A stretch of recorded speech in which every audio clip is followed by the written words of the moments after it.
Alright guys, what is going on? Welcome back to the channel. Welcome to a new video. I'm out here on my daily walk. This is one of my power spots. This is not the actual power spot where I'm standing, but there's one very close to this location. So power spots are places that I've talked about in previous videos. They are essentially places that you can go to, that you feel drawn to outside of the matrix, where you can recover and rejuvenate.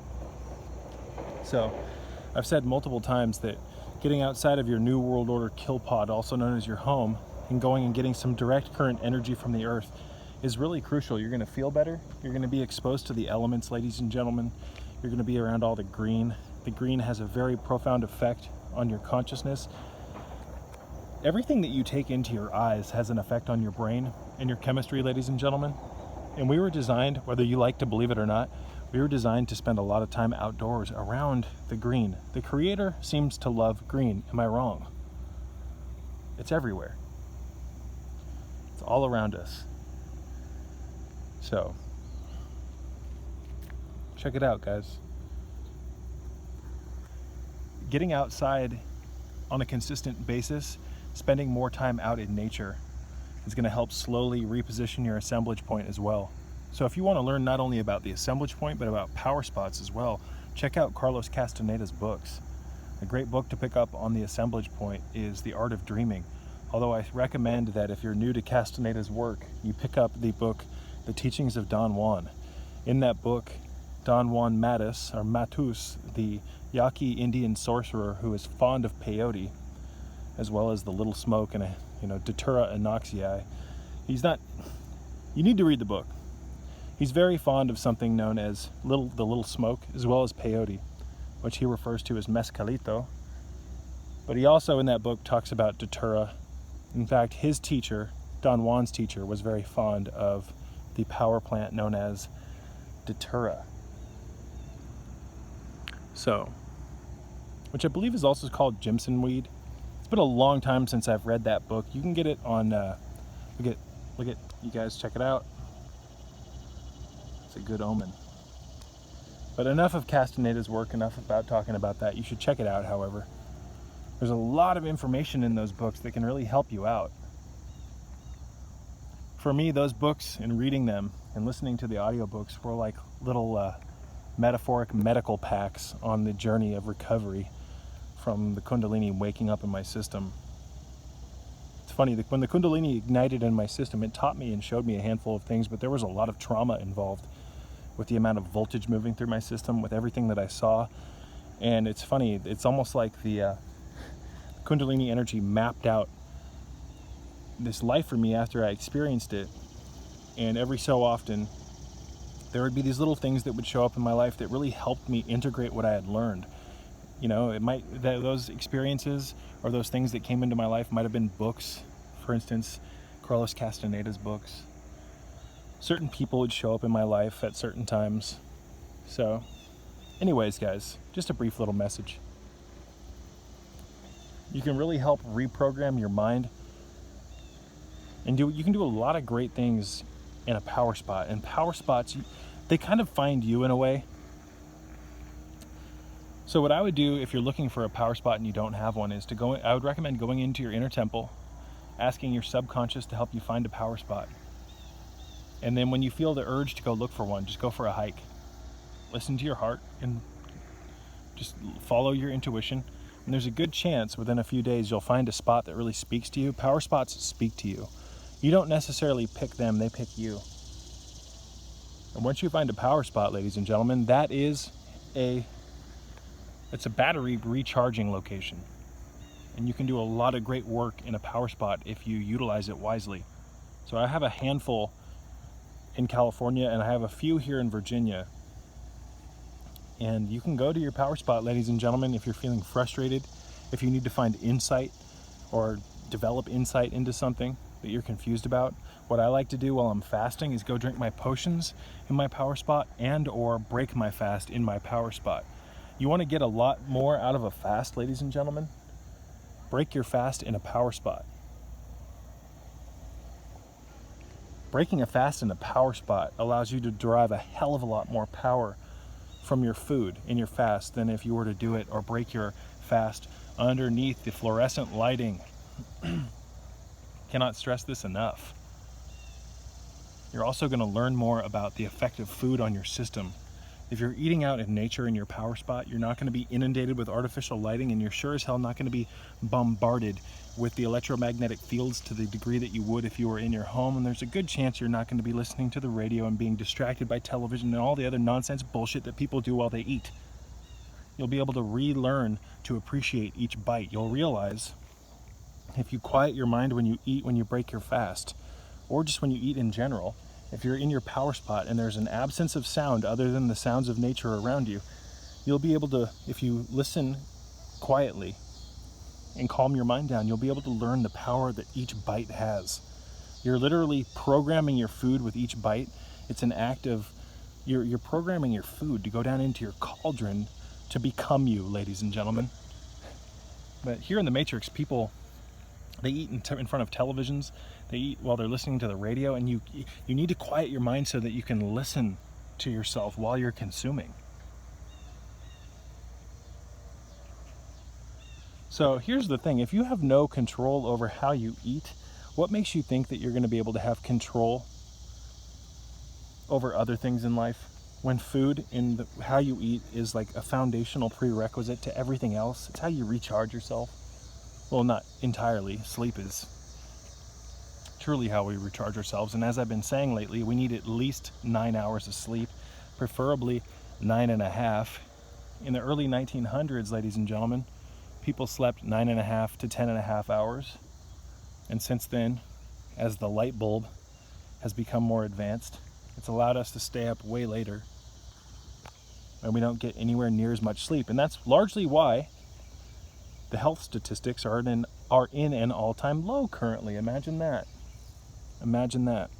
The less sleep you get, the worse your machine works. Kind of like how if you don't charge your phone properly, it doesn't work as well, doesn't last as long. So if you don't recharge yourself, block the blue light and sleep well, your body will work. You'll be able to get stuff done. You'll probably need caffeine and energy drinks, you name it, stimulants. You'll be able to still get stuff done. But there's a good chance you're not going to last anywhere near as long. So nowadays we crave stimulation. We want to get as much done during the day as we can, and we want to shun sleep. For the longest period of my life, or for a very long period, let's just put it this way, in my life I was a total insomniac. I'd go to bed at sometimes 2, 3, 4, 5 in the morning, and I'd get used to those patterns, and I was still able to function somehow, some way. But at this point in my life, and I used insomnia because I felt like I needed to. I used it to my advantage. I wanted to cram a bunch of information into my cortex, into my brain, after my first Kundalini experience. I wanted to learn the mysteries of the occult. I wanted to tap into that field of energy, ladies and gentlemen. I wanted to stay up late and learn, and to a large extent, I chose to stay up late because there's so many distractions in the Matrix during the day. There are so many distractions in the Matrix during the day. Everybody's up, there's people stopping by, the phone's ringing. There's a mixture of active thoughts that are in the ether from everybody thinking. There's a collective weight that permeates through the ether during the day from everybody being up and being busy and needing to get things done.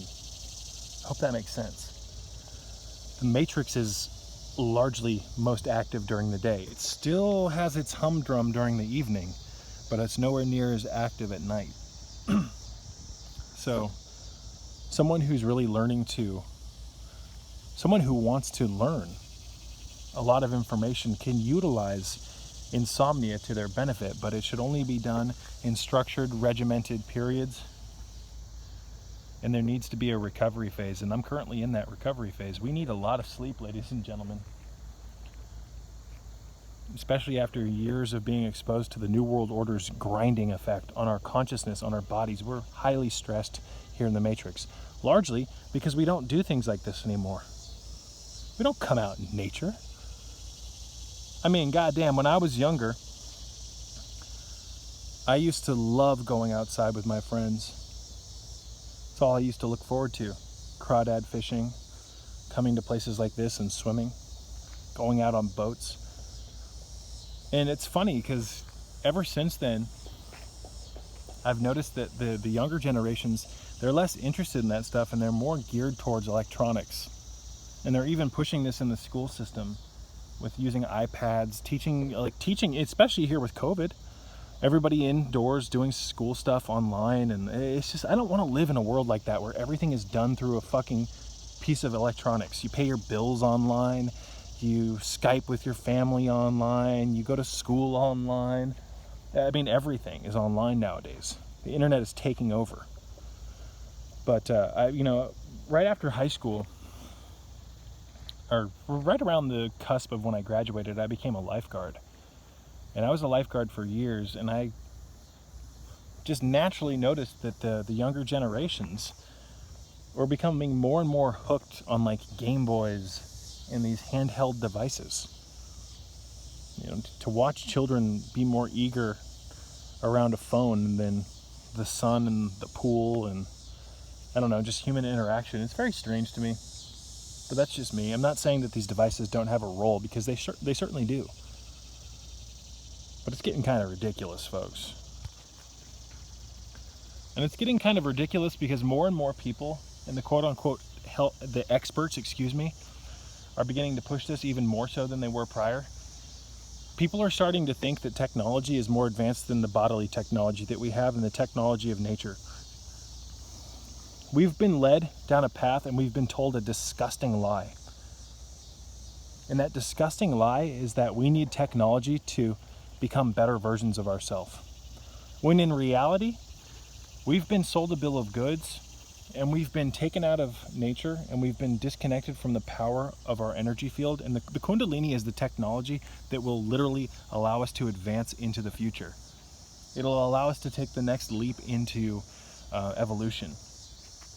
Can technology be used in symbiosis with that? Yes, absolutely. But we should strive to unlock the mysteries of the bodily technologies, the astral technologies, and the technologies of nature, which is like this giant fourth and fifth dimensional as well as third dimensional internet, an organic internet. We should learn to tap into the shamanic sciences and technologies instead of relying on brain chips and all this other nonsense, ladies and gentlemen. So I think it's absolutely ridiculous that there's such a push right now to advance technologies under the guise of transhumanism. Transhumanism is basically merging with machines, ladies and gentlemen. You see Tesla doing this, and I'm not 100% against it fully, because I think that there's some great thing. Technology is a great thing. I'm not against it completely. I am, however, against the worship of technology and the shunning of the natural technologies, because we've only tapped into a very small percentage of the power of nature, ladies and gentlemen, as well as our own bodies. So I don't need to hear it. Anyways, I'm going to wrap this one up. Find a power spot, get out, get some sun on your damn skin, clean yourself with the Dr. Kassar skin cleaning solution. Block the blue light. You're going to do a lot better, I promise. Peace be with you.